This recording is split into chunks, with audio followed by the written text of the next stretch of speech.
बच्चों, इस पाठ में हमने पढ़ा कि माता सीता को लंका से वापस लाने के लिए प्रभु को समुद्र को पार करना था, क्योंकि लंका समुद्र के बीच में बनी हुई थी।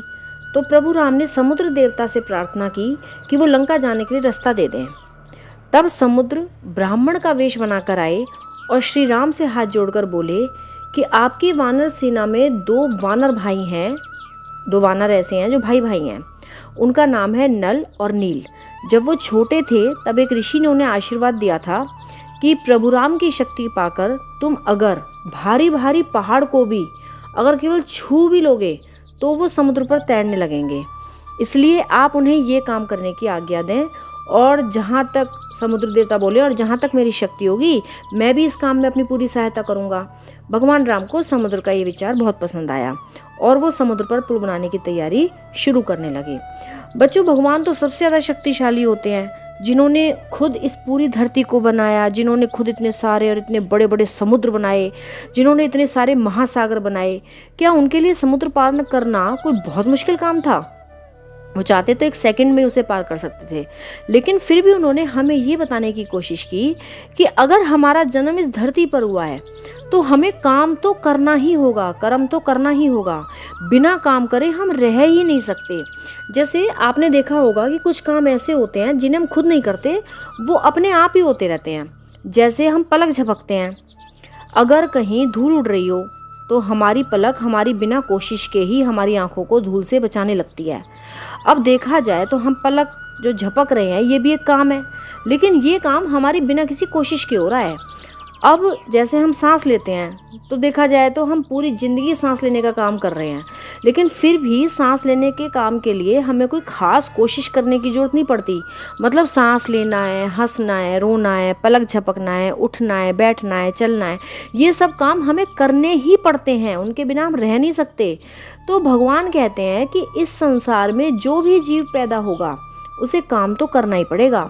अब बच्चों, काम भी दो तरह के होते हैं, अच्छे काम और बुरे काम। जैसे मान लो हम कहीं जा रहे हैं और रास्ते में दो अलग अलग मोड़ आ गए। एक मोड़ हमें आम के बाग की ओर लेकर जा रहा है और दूसरा रास्ता कीचड़ से भरे रास्ते की ओर लेकर जा रहा है। मतलब एक रास्ता तो आपको मीठे आमों से मिला देगा और दूसरा रास्ता आपको कीचड़ से गंदा करवा देगा। तो अब ये आपको सोचना है कि आपको कौन सा रास्ता चुनना है। इसी तरह से अगर हम सबके बारे में अच्छा सोचते हैं, हम सबके साथ मिलजुल कर रहते हैं, हम हमेशा अपने घर को, अपने आस पड़ोस को साफ सुथरा रखने के लिए मेहनत करते हैं, तो ये विचार, ये कर्म हमारे जीवन को खुशियों से, आनंद से, शांति से भर देंगे। और अगर हम सिर्फ अपने सुख के बारे में सोचेंगे, हम अपने आराम की सोचेंगे, हम अपने आराम के लिए किसी को भी दुख देंगे, तो हमारा जीवन दुखों से, परेशानियों से भरा रहेगा। फिर हमें बहुत टेंशन महसूस होने लगेगी, हमें डिप्रेशन में रहने लग जाएंगे, हमारा बीपी हाई रहने लगेगा, हमें शुगर रहने लगेगा। जब हम बहुत ज़्यादा अपने बारे में सोचने लगते हैं, बहुत ज़्यादा हम स्वार्थी हो जाते हैं, हम दूसरों की चिंता नहीं करते, अपने बारे में सोचते रहते हैं, तो ये बीमारियां ऑटोमेटिकली हमारे अपने पास आने लगती हैं। और बच्चों, हमारे गलत सोचने से ये सब बीमारियां हमारे पास अपने आप आ जाती हैं। और अगर इनमें से कोई एक बीमारी भी हमारे पास आ गई ना, तो वो एक बीमारी बाकी सारी बीमारियों को अपने पास बुला लाती है और ये सब मिलकर हमारे जीवन को नर्क बना देते हैं। तो अगर हम ये चाहते हैं कि हम इन बीमारियों से हमेशा दूर रहें, हम हमेशा खुश रहें, तो इसके लिए हमें सबके लिए अच्छा अच्छा सोचना चाहिए, सबके भले के बारे में सोचना चाहिए। हमेशा भगवान को और प्रकृति को धन्यवाद करना चाहिए कि उन्होंने हमें इतना सुंदर मनुष्य का शरीर दिया। हमें इस शरीर को ना बच्चों एकदम स्वस्थ और मेहनती बनाना चाहिए, क्योंकि इस शरीर से हमें सभी जीवों के लिए अच्छे अच्छे काम करने के लिए रोज़ एक नई सुबह मिलती है, रोज़ एक नया दिन मिलता है, ताकि हम सबके लिए अच्छे अच्छे काम कर सकें।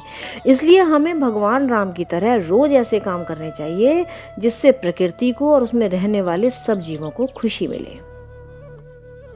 जय सिया राम, जय जय सिया राम, जय रघुनंदन जय घनश्याम, जानकी वल्लभ सीताराम, जब बोलो तब राम ही राम, राम संवारे सबके काम, राम करेंगे पूर्ण काम।